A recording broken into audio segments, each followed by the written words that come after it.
Last video ചെയ്ത് കഴിഞ്ഞപ്പോഴത്തേക്കും എനിക്ക് ഏറ്റവും കൂടുതൽ വന്നൊരു എൻക്വയറി ആണ് എങ്ങനെയാണ് ഒരു പേവിഷബാധ ഏറ്റ പട്ടീനെ തിരിച്ചറിയാറ്.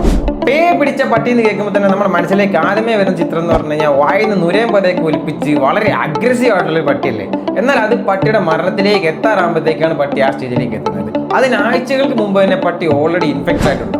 ഒരു പട്ടി ഇൻഫെക്റ്റഡ് ആയിട്ട് അതിന്റെ ബോഡിയിൽ വൈറസ് എൻ്റർ ചെയ്തിട്ട് സിംറ്റംസ് അപ്പിയർ ചെയ്യാൻ നടക്കുന്ന സമയം അഥവാ ഇൻക്യുബേഷൻ പീരീഡ് എന്ന് പറഞ്ഞു കഴിഞ്ഞാൽ 2 to 8 വീക്സ് വരെയാണ്. ഈ ഇൻക്യുബേഷൻ പീരീഡ് പട്ടിക്ക് കടി കിട്ടിയ സ്ഥലവും ബ്രെയിനും തമ്മിലുള്ള ദൂരം അനുസരിച്ചാണ് വേരി ചെയ്യുന്നത്. റാബിസ് ഉണ്ടായി കഴിഞ്ഞാലുള്ള ഫസ്റ്റ് സിംറ്റം എന്ന് പറഞ്ഞു കഴിഞ്ഞാൽ സഡൻ ആയിട്ട് ഉണ്ടാകുന്ന പേഴ്സണാലിറ്റി ചേഞ്ചസ് ആണ്. വളരെ അഗ്രസീവ് ആയിട്ടുള്ള ഡോഗ്സ് പെട്ടെന്ന് ശാന്തരാകുകയും അതുപോലെ തന്നെ വളരെ ഫ്രണ്ട്ലി ആയിട്ട് ഡോഗ്സ് പെട്ടെന്ന് അഗ്രസീവ് ആവുകയും അതുപോലെ തന്നെ വളരെ ആക്റ്റീവ് ആയിട്ടുള്ള പട്ടികൾ പെട്ടെന്ന് ഷൈ ആവുകയും ഫുഡ് കഴിക്കാതിരിക്കുകയും ചെയ്യും. രണ്ടാമത്തെ സൈൻ എന്ന് പറഞ്ഞു കഴിഞ്ഞാൽ പാരാലിസിസ് കൊണ്ടുണ്ടാകുന്ന സയൻസ് ആണ്. ഈ സയൻസ് നമുക്ക് വളരെ എളുപ്പത്തിൽ കണ്ടുപിടിക്കാം.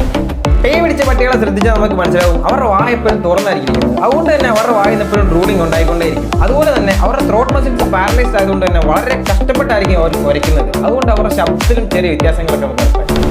മൂന്നാമത്തെ സൈൻ എന്ന് പറഞ്ഞു കഴിഞ്ഞാൽ പിക്ക് ആൻഡ് ലൈറ്റ് സെൻസിറ്റിവിറ്റി. പേ പിടിച്ച പട്ടികൾ കല്ല്, മണ്ണ് മുതലായ ഭക്ഷണയോഗ്യമല്ലാത്ത സാധനങ്ങൾ എടുത്ത് കഴിക്കാൻ ശ്രമിക്കുകയും അതുപോലെ തന്നെ ലൈറ്റിനോടും സൗണ്ടിനോടും വളരെ സെൻസിറ്റീവ് ആയിരിക്കും. ഫോർത്ത് സ്റ്റേജ് അഥവാ ലോസ് ഓഫ് അവയർനെസ് ആണ്. ഈ സ്റ്റേജിൽ പട്ടിയുടെ ബ്രെയിനിനെ വൈറസ് പൂർണ്ണമായിട്ടും ബാധിച്ചിട്ടുണ്ടാവും. അതുകൊണ്ട് തന്നെ ഒരു കാരണമില്ലാതെ മുമ്പിൽ കാണുന്ന എല്ലാത്തിനെയും പോയി ആക്രമിക്കുകയും അനാവശ്യമായിട്ട് പട്ടി അഗ്രസീവ് ആവുകയും ചെയ്യും.